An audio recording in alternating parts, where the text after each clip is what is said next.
وَإِن تَعُدُّوا نِعْمَتَ اللَّهِ لَا تُحْصُوهَا، اگر تم اللہ کی نعمتیں گنو تو گن نہ پاؤ گے۔ وہ اللہ جس کی نعمتیں گننا ہمارے لیے ممکن نہیں ہے تو شکر کا حق کس نے ادا کرنا ہے؟ اور پھر وہ نعمتیں ایک سے ایک نعمت، ایک سے ایک نعمت، اور سب سے بڑی نعمت نعمت عظمیٰ، نعمت کبریٰ سیدنا رسول اللہ علیہ السلام۔ سیدنا رسول اللہ، یہ نعمت جو اللہ نے عطا فرمائی ہمیں، اور ہمیں ان کی امت میں بنایا کہ بڑے بڑے تمنا کرتے تھے ان کی امت میں سے ہونے کی، اللہ نے ہمیں ان کی امت بنایا بغیر ہماری تمنا اور طلب کے، بغیر ہماری کسی کوشش کے۔ اللہ کا خاص فضل، محض اپنے فضل سے اس نے ہمیں امت محمدیہ میں پیدا کیا، سیدنا رسول اللہ علیہ السلام کا امتی بنا دیا۔ ہم جتنا شکر ادا کریں، ساری زندگی سجدے میں گزار دیں، اس نعمت کا شکر ادا نہیں کر سکتے، ایسی نعمت۔ تو وہ اللہ جس نے ہمیں یہ سب نعمتیں عطا فرمائیں، وہ اللہ جو سب کو نعمت عطا فرمانے والا، وہ اللہ جس کی تعریف سے تعریف میں جان پڑ جائے، وہ اللہ جو لائق تعریف، وہ اللہ جو سب سے بڑھ کر لائق محبت ہے، تو وہ اللہ اس بات کا سب سے بڑھ کر حق رکھتا ہے کہ اس کی ملاقات کا شوق ہمارے دل میں ہو۔ یہ لمن کان یرجو اللہ، یہ جو آیت کے اندر فرمایا، یہ ساری گفتگو میں نے اس پہ کی، میں اپنے موضوع پر ہوں۔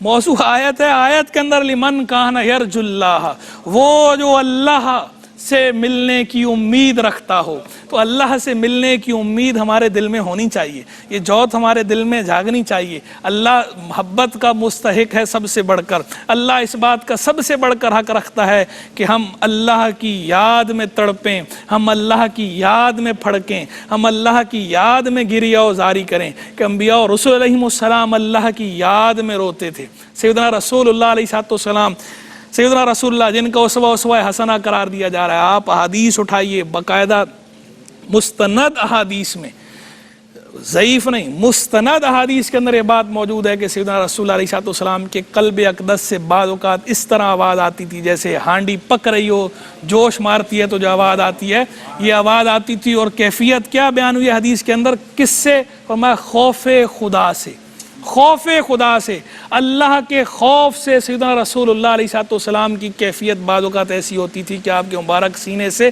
اس طرح آواز آتی تھی۔ تو سیدنا رسول اللہ، خوف خدا تعلیم امت ہے، اور جو اللہ سے جتنا قریب ہوگا، اللہ کی جتنی زیادہ معرفت رکھتا ہوگا، وہ اللہ سے اتنا ہی خوف و خشیت رکھتا ہوگا۔ تو اللہ سے محبت بھی کرنی ہے، اور اس محبت کے تقاضوں میں سے خوف خدا بھی ہے کہ یہ خوف خدا کی تعلیم بھی اسی نے دی ہے۔ تو اللہ سے محبت بھی کرنی ہے، اور اسی محبت کے جو تقاضے ہیں جتنے بھی ہیں ان سب پہ عمل کرنا ہے۔ تو لمن کان یرجو اللہ، جو اللہ سے ملنے کی امید رکھتا ہو، اللہ سے ملاقات کی امید رکھتا ہو، اس کے لیے اسوہ حسنہ کون ہے؟ سیدنا رسول اللہ علیہ السلام۔ سیدنا رسول اللہ کے جو دن رات اللہ کے حضور حاضر ہیں، جو بات کرتے ہیں اللہ کے اذن سے، اللہ کے حکم سے کرتے ہیں، جو بات کرتے ہیں اللہ کے حکم سے کرتے ہیں، جو کام کرتے ہیں اللہ کی رضا کے لیے کرتے ہیں۔ لوگوں سے ان کا جو تعلق ہے وہ تعلق بھی للہ فی اللہ ہے۔ خلق سے جو تعلق ہے، حقیقت میں تو خالق کے محبوب ہیں، اور لوگوں سے جو تعلق رکھتے ہیں خلق خدا سے، وہ تعلق بھی خالق کے حکم پر ہے، خالق کی رضا کے لیے ہے۔ وہ سیدنا رسول اللہ علیہ السلام فرمایا والیوم الآخر، اور وہ جو روز آخر پر ایمان رکھتا ہو۔ روز آخر پر ایمان رکھنے کا بھی ہم سے مطالبہ ہے، یہ ہمارا بنیادی عقیدہ ہے۔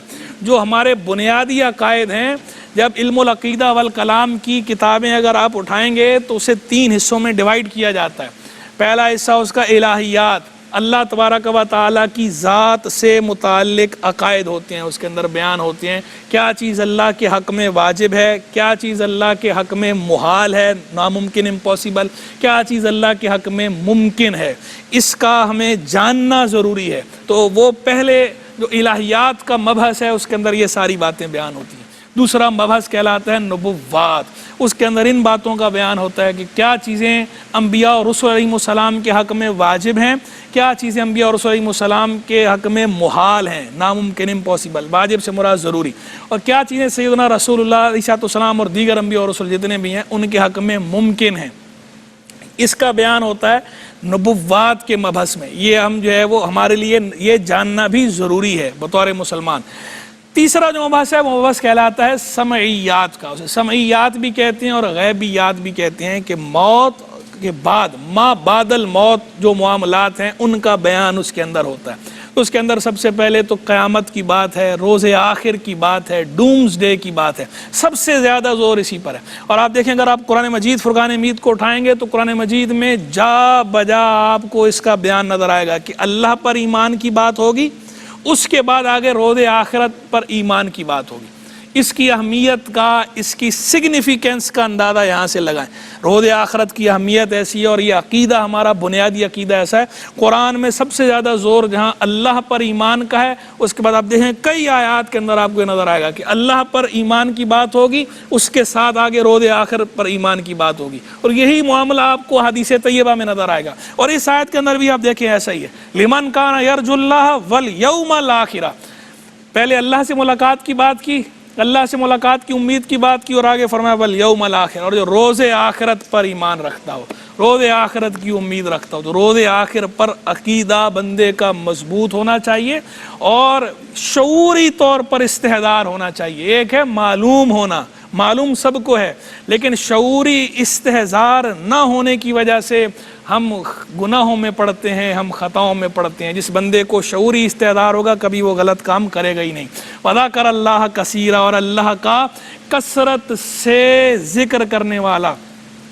اللہ کا کثرت سے ذکر تو وہ چیز ہے کہ سیدنا عبداللہ بن عباس کہتے ہیں کہ اللہ تبارک و تعالیٰ نے کسی عبادت کے لیے یہ نہیں فرمایا کہ کثرت سے کرو. ہر عبادت کی تحدید رکھی ہے, اس کی ایک لمیٹیشن رکھی ہے, ایک باؤنڈری رکھی ہے.